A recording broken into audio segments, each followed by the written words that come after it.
안녕하세요. 11월 30일 화요일입니다. 오늘이 11월의 마지막 날입니다. 오늘은 기온이 많이 내려가서 춥고 또 비나 눈이 온다고 합니다. 건강관리 잘 하시면 좋겠습니다. 또 요즘에 남아공에서 발견되는 코로나 바이러스, 이름을 뭐라고 하던데요. 또 새로운 바이러스가 발견이 되었는데, 그동안에 있었던 우리가 흔히 돌파 감염이라고 하는 코로나 델타 플러스죠. 델타 플러스. 이것보다 배나 더 센 놈이라고 합니다. 왜냐하면 그동안 우리가 델타 바이러스라고 했던 것은 그 코로나 균에 붙어 있는 돌기가 있잖아요. 뿔난 것 같은 돌기가 16개가 있었는데, 이제 남아공에서 새로 나타난 이 코로나 바이러스는 32개의 돌기를 가지고 있다고 하니 16개가 32개로 진화된 거잖아요. 변신을 한 거죠. 변신. 더 세진 거죠. 그러니까 그만큼 감염력도 높고 더 그만큼 위험하다는 겁니다. 우리가 이게 이제 바이러스를 백신을 맞았다고 방심하시면 안 되고요. 백신을 안 맞은 것처럼 이렇게 관리를 해야지 새로 나타난 바이러스가 더 훨씬 치명적이기 때문에 관리를 잘 하셔야 되겠습니다. 오늘 말씀은 민수기 6장 8절에서 12절까지 보시겠습니다. 자기 몸을 구별하는 모든 날 동안 그는 여호와께 거룩한 자니라. 누가 호련히 그 곁에서 죽어서 스스로 구별한 자의 머리를 더럽히거든 그 몸을 정결케 하는 날에 머리를 밀 것이니 곧 제7일에 밀 것이며 제8일에 산비둘기 2마리나 집비둘기 새끼 2마리를 가지고 회막문에 와서 제사장에게 줄 것이요 제사장은 그 하나를 속죄제물로 하나를 번제물로 드려서 그의 시체로 인하여 얻은 죄를 속하고 또 그는 당일에 그의 머리를 성결케 할 것이며 자기 몸을 구별하여 여호와께 드릴 날을 새로 정하고 1년 된 숫 양을 가져다가 속건제로 드릴지니 자기 몸을 구별한 때에 그 몸을 더럽혔은즉 지나간 날은 무효니라. 아멘. 지나간 날은 무효니라. 제가 민수기 수도 없이 읽었는데 그동안엔 그냥 지나갔던 것이 또 이번에 큐티를 하면서 보니까 이 단어가 새롭게 들어와요. 지나간 날은 무효니라. 야, 이런 말씀도 있었구나. 이렇게 이제 보이는 말씀이 있더라고요.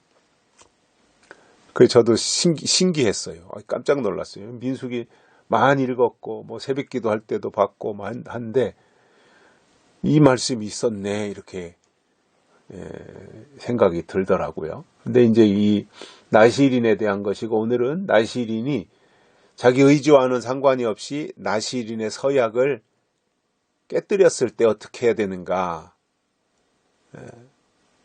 이제 이게 신약으로 표현한다면 이제 회개의 규례를 준 거지요. 근데 그것에 대해서 하나님이 모세에게 말씀하시는 거예요.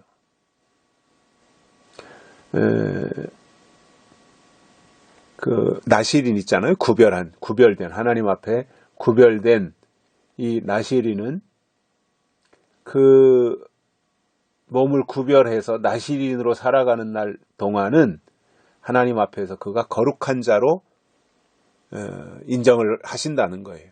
나실인은 거룩한 자다 이거예요. 그런데 호련히 그 곁에서 사람이 죽어요. 나실인이 시체가 있는 곳에 찾아간 것이 아니라 나실인이 있는 곳으로 시체가 찾아온 거예요. 사람이 나실인 곁에서 죽는다든가 그런 일이 발생할 수 있잖아요.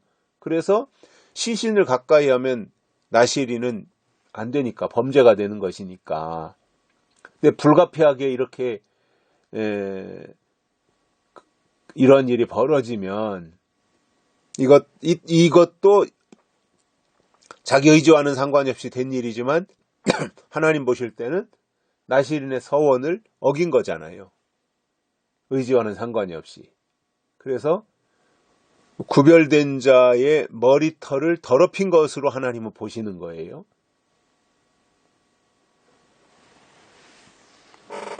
그럴 경우에 하나님이 기회를 다시 제공해 주시는 거죠. 어떻게 하라고 그랬냐면, 그 몸을 정결케 하는 날에 하나님이 정한 어떤 날들 있잖아요. 머리를 밀 것이니 곧 제7일에 밀 것이며. 그래서 나와는 상관이 없이 나 있는 근처에서 사람이 죽었기 때문에 불가피하게 시신을 봤다면 제7일에 머리를 밀 것이며, 그리고 제8일에는 산비둘기 2마리나 집비둘기 새끼 2마리를 가지고 회막문에 와서 제사장에게 줄 것이요. 이제 번제를 드리라는 거죠. 불태워서 드리는. 그 제사장은 그것을 속죄제물로 하나를 드리고 하나는 번제물로 드려서 그가 시체로 인해서 얻은 모든 죄를 속하고, 그리고 그 제사를 드리는 그날에 그의 머리를 성결케 할 것이며, 이렇게 말씀하고 있어요. 자, 이렇게 머리가 중요한 거예요. 그래서 구별된 표시가 머리였어요. 머리. 계시록에서는 그걸 이마라고 하죠. 이마, 사상. 그리고 자기 몸을 구별해서 여호와께 드릴 날을 새로 정하라는 거예요. 이렇게 시신을 가까이에서 시신 때문에 나시린 서약에 문제가 생겼다면 이제 날짜를 다시 정하라는 거예요. 그냥 하지 말고 그냥 하던 대로 해왔던 그 날과는 다르게 날짜를 새로 정해야 된다는 겁니다. 야, 이게 하나님 얼마나 엄격하신 거예요. 그래서 날을 새로 정하고 1년 된 숫양을 가져다가 속건제로 드릴지니.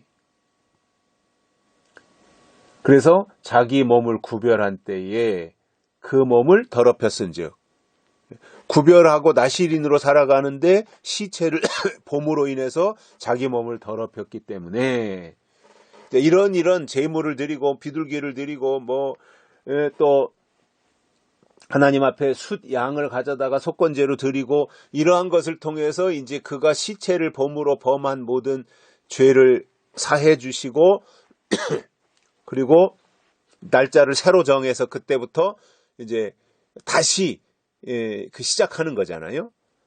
나시린으로서의 삶을 다시 시작하는 것에 대해서 말씀하시면서, 그가 자기 의지와는 상관이 없이 자기 몸을 더럽혔을 때 이런 절차를 통해서 이제 다시 시작하는데, 이렇게 다시 시작하게 될 때는 그동안에 나시린으로서 살아왔던 1년을 살았던 2년을 살았던 나시린으로 살아왔던 그 모든 시간은 무효가 되고, 이제 하나님 앞에 속건제를 드리고 비둘기를 드리고 하나님이 원하시는 방식으로 번제물을 드리고 나서 그날부터 새로 시작한다 이겁니다. 새 출발하는 거죠. 앞에 것은 무효가 돼버리는 거고 이제 그날부터 새로 출발한다. 새 출발이다. 새로운 삶을 시작한다. 라는 이 정결 규례를 다시 나시린들에게 주신 거예요. 그래서 물론 머리에 삭도를 대면 안 되고 또 시신을 가까이 하면 안 되고 포도주나 독주를 먹으면 안 되고 이것을 철저하게 지켜야 되는 건 맞아요. 그게 원칙이에요. 철저하게 지켜야 돼요. 나시린은. 그런데 부득불 나와는 상관이 없이 내 옆에서 시체가 있었다든가 내가 길 가는데 내 옆으로 시체가 지나갔다든가 이렇게 해서 불가피하게 시체를 접촉하게 됐을 경우 봤다든가 그럴 경우에는 오늘 주신 말씀처럼 이런 절차를 거쳐서 하나님께 용서를 구하고 그러면 하나님은 그 앞에서 그동안에 나실인으로 살았던 모든 시간들을 무효로 하고 그날부터 새로 시작해서 나실인의 삶을 살도록 만들어 주신다라는 거예요. 이것이 민수기에 나오는 회개예요. 회개의 방법을 알려주신 거예요. 정결 규례를 허락해 주신 거예요. 여기까지 하겠습니다. 감사합니다.